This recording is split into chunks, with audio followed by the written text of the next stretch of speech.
Good evening, folks. I'm back. A little yard work out here today. I figured that I would make another video. I'll try to get back on here and in the future to interact with you people more. I'll try to do this a little differently. At first I kind of did it for fun, just to see what would happen. With making videos and that kind of thing. If anybody would even watch them. Apparently I was wrong. I went to Pigeon Forge, Ponies in the Smokies, and that was, I did that because, it was something I wanted to do, but I hadn't planned on making any videos while I was there, but I decided while I was there, I would just go ahead and make a few videos and throw them on my channel. They were very popular. Apparently everybody likes to see everybody else's ride. I know I do. I enjoy going to the car shows and watching people, what their ideals are and that kind of thing. Something I ain't seen or something I haven't done yet. It's great. Take it with me. I learned a lot, seen a lot. Met some pretty cool people. Met some of the Mustang influencers. Granted, this body style back here, I really don't know who's influenced on that one. I've always been a Fox body guy, so I gravitated toward the Fox Den, which was over there on the other side of the show, and met the Foxcast media guy. Solid dude. Talked to him. Pretty cool to talk to him. I mean, that's some of these people you kind of wonder if they're going to be a little stuck up, because this whole YouTube thing. I'm kind of old, so I think some of it's kind of goofy to me how people act. They act like they're famous, they're influencers or whatever, and he's just like me. He's building cars. I build cars. I've been doing it for a while. I never got any accolades for building a car. Not that it matters. I'm not Chip Foose or Hollywood Hot Rods or anything like that. I build it because that's what I want to do and that's what I like. Granted, no, I'm not rolling in dough neither. And most of you ain't either if you're watching this. Because one, I bought this one. I gave my son the other one, and I worked on that car for 20 years. Changed the wheels, dropped it, lowered it, raised it up, dropped it down. You name it, 8, 9 sets of wheels. Anything you could think of done to a Mustang. Pretty much been there and done that. I got a different job, so I bought this car to drive to work. And that's pretty much all I do to it. I'm not going to do anything to it because I don't think there's really anything I could do to it. Like I said before in any of my previous videos, that the factory has figured out what we want, and so we take a Fox body, which is sitting in front of me, and you throw a book at it. Lowering springs, wheels, stuff in the motor, body kits, anything you could think of, fiberglass hood, all this other stuff. Well, they've already figured it out how to get our money. So this thing's got an aluminum hood on it. It's fairly light and it's pretty fast. It's fast for what it is. 435, 440 horsepower. Everybody acts like it's not a lot, but you get out of one of these cars and get into that car, or get out of one of those 4-cylinder cars and get in this car, yeah, you're going to be able to definitely tell the difference. Anyway, something was bothering me earlier. Now, I'm not a young man by any stretch. You can tell that. And the era that I come from a Hot Rod magazine era, the Carcraft era.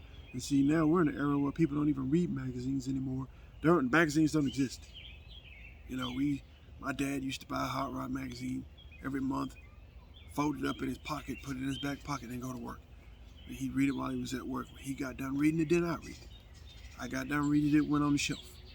I got a whole shelf full of books in here that they don't make anymore. They quit making the Mustang magazines. They quit making anything. What I'm leading to is, in those magazines, you have 3-4 guys that will work on a car. Now, granted, there's a group of guys, and it really doesn't need to mention their names, but there's a group of them, and they work together. There's a group of them. They're a club, and everybody works on everybody's car. So if one of them's car needs to be done, everybody gets in and works on the car until it's done. Granted, it ain't a show car, but that ain't the point. It's that it runs, it drives, and it's cruisable, and everybody's cruising together. Nobody's left behind. But see, we don't live in that era anymore because, one, nobody wants to help anybody. Everybody's jealous of everybody, or somebody's mad because this one's got more expensive wheels and his car is this, or this one's that, or so on and so forth. And that whole scene just gets old. It does. And I'm like, when did we stop wanting to help each other? I mean, I've seen it. I mean, granted, I work on my cars alone. I've asked my son to come over and help me, just for giggles. Not that I needed the help, because I put a motor in this car by myself. I pulled it out, put it in at least 3 times by myself. The 65 over here on the side of it, I pulled the motor out of that car, put the motor back in it by myself. I pulled the motor out once or twice, put it back in. I'm just saying, we see these. You go back and grab a magazine off the shelf in there, and you got 2 or 3 guys working on a car. And it's not because they need the help, it's because the buddy system. What happened to the buddy system? What happened to camaraderie in the garage? What happened to the guys with dirty t-shirts come over and drink a beer and say, hey man, let's get this thing running tonight, take it out on the road and do a test hit. Let's take it out here and see what it'll do. What happened to that? Does that not exist anymore? I guess it doesn't. I mean, you got groups of guys that act like women. They want to get all in their emotions. I thought we were men, and what we did was we called a couple brothers over and say, hey, I'm trying to get this thing running by next month. I want to try to make this show, and we're all going to that show. So I need help getting my car running. And they're all like, hey man, what you need? All right, I need you to hit the brakes for me. I need so and so to help me get the engine going, and we need to look at the gas tank. Everybody's got a task to help get that car running, and help them get to the show, and we all win. We all win. Where did that mentality go? That's what I'm trying to figure out. Where did the brotherhood go? Now it's every man for himself. It's okay. I got my car running.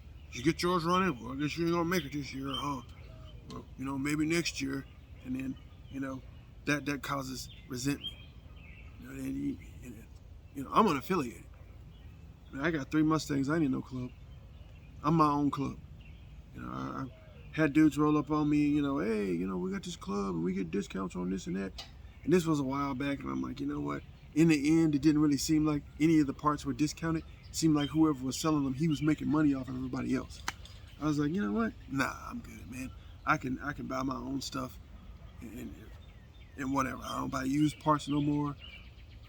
I've had people give me stuff that wasn't no good. So I figured that was like a sabotage kind of thing. So I just kind of said, you know what? I'm good. I buy all my stuff brand new. I don't buy used parts. Unless they're wheels. And I've done that. And get them in, one's warped or whatever. Aside from any of that, drama, I pretty much stayed to myself. So I decided, I was out here working in the yard, and I was thinking to myself, I'm getting old. And if I don't get on this now, it's going to be that much harder for me to get these done. And I got one in there in pieces. And when I got it, the whole preface was I had 15 people. Man, you need a hand on that? Let me know. Okay. I start cutting the floor out of it. I put a post out on social media. Hey man, I'm over here cutting the floor out of this thing. Anybody want to come over here and give me a hand? Hey, anybody show up? No. But let me put it for sale. Oh, 675 right for sale.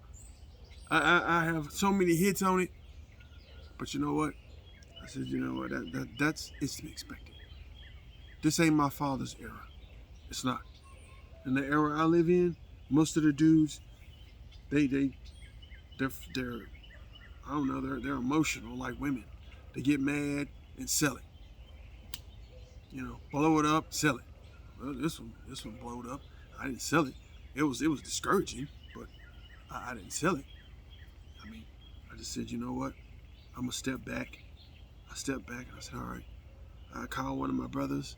That is actually one of my brothers. I said, hey man, it blew up. He said, what you need? So all right, I ain't got another block. I mean, I could have used the 289 out of this, but you know, it didn't happen.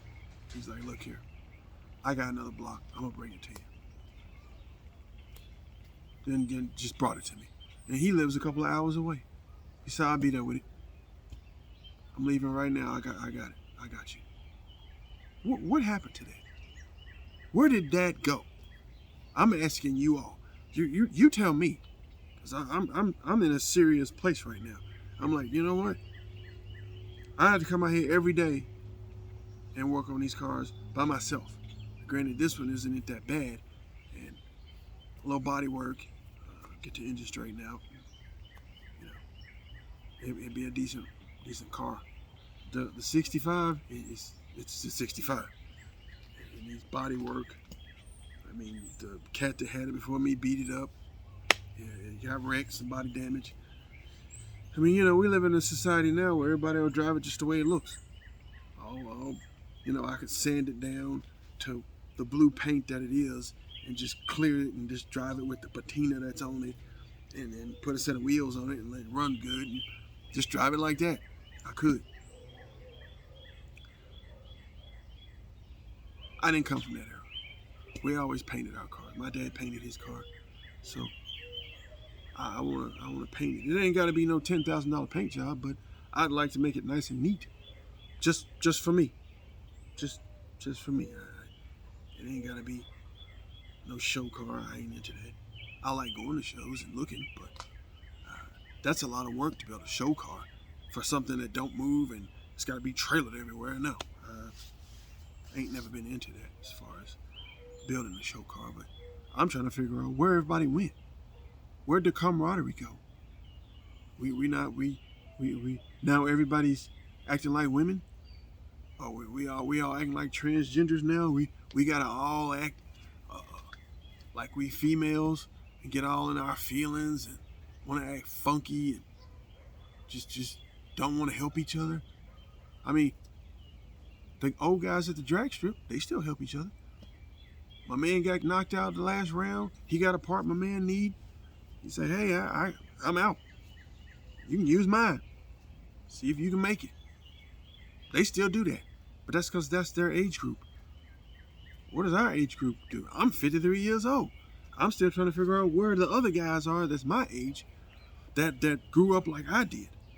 Where are they? Are they hiding somewhere? What's going on? Now, granted, I got a few brothers out here that they got some stuff like me. It's piling up, and they're like, "How am I gonna get it done?"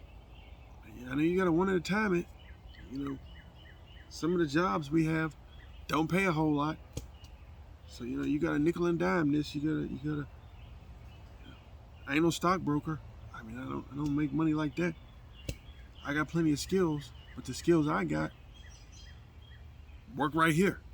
I mean, if I was gonna work out in my garage, yeah, I could probably do that. But I got a desk job now. I don't need to do manual labor. I do this labor because this is what I love.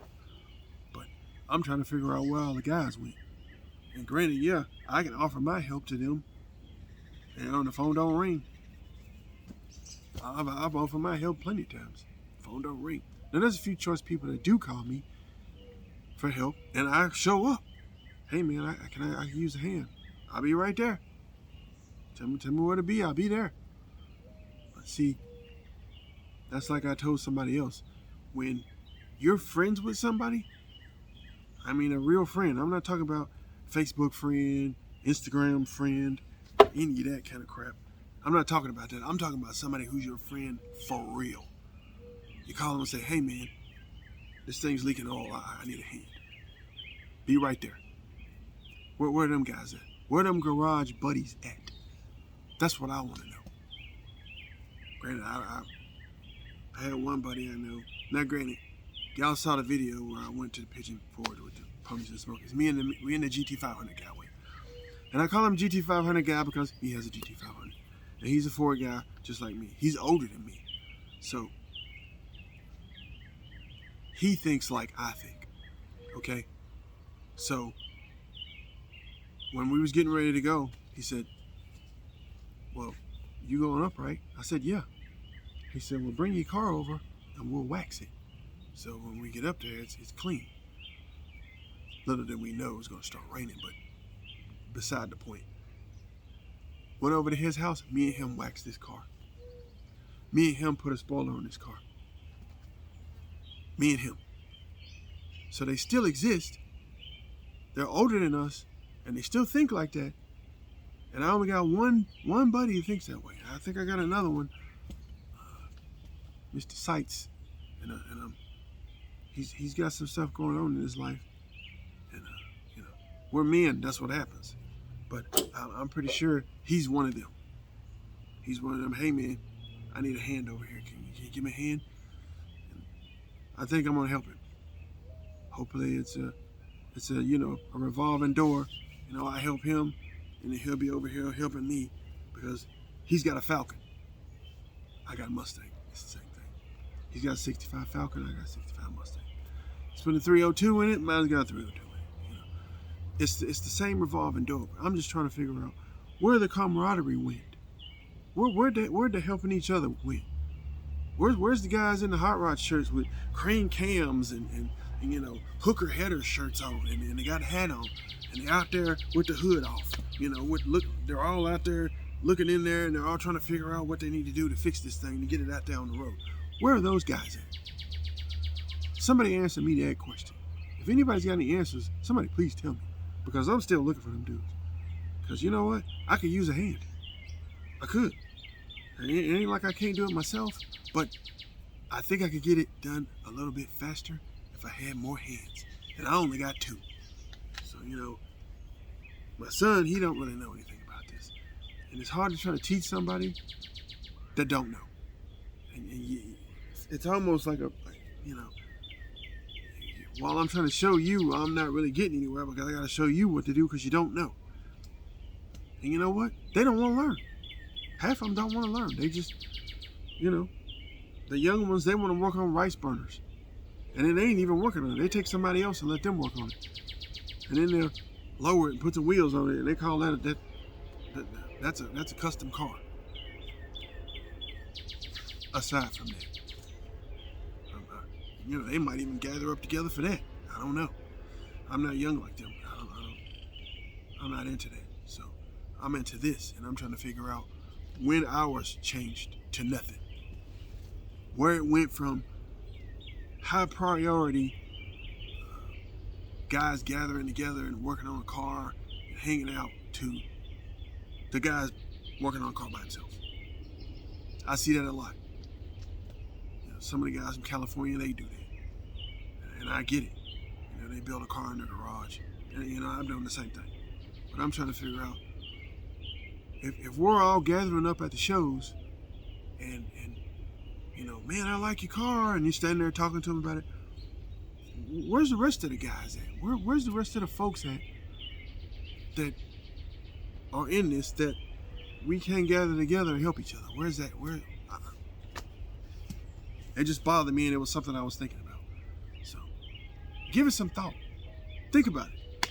I mean, I really don't know. I don't have the answers to everything, but I'm asking questions, and I'm posing those questions to you. We're all supposed to be in this hobby. Are we all in it by ourselves? Now, granted, I get it. If you just like to work on your car by yourself, that's fine. I mean, I don't mind. It's soothing to me to work on my car by myself. It's quiet. Turn the music on, turn some wrenches. But sometimes it'd be great to have somebody to converse with. Or I hit a problem. They're like two heads are better than one, you know? Two heads better than one. You go, oh, you know what? I've seen this before. I got the answer. Hold on, let me show you what to do. Help a brother out. Move that much further to finished rolling. It was just a question. I figured, you know, I would ask it.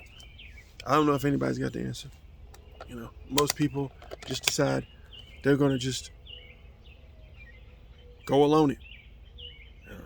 I know there's lots of Mustang clubs, and a lot of people in these clubs, they just own the car. Own the car, give it a name, put a chair in the trunk, wash the car, wax it, go to the shows, sit down. They don't really work on it. If they do work on it, they take it to somebody and let them work on it. I'm posing that question. Where are all the car guys at? Where are they hiding at? Do y'all not hang out with each other anymore? I know the old dudes do. The dudes at the track do. They go over to each other's house and work on each other's cars. What do young people do? What do people that are in the middle? See, I'm not 30. I'm not 20. I'm 53. So I'm in the middle. I know the 60 and up dudes, they do their thing, and if they get so old, they have somebody else work on it. But what are we doing? Let me get that in the comments. Somebody give me some answers, because it bothered me, so I made a video about it. You can not answer or whatever, but the comments are open. I leave my comment section open. So if somebody's got some answers, let me know. Let me know what you're thinking. You know, until next time, keep between the ditches, and I'll catch y'all later.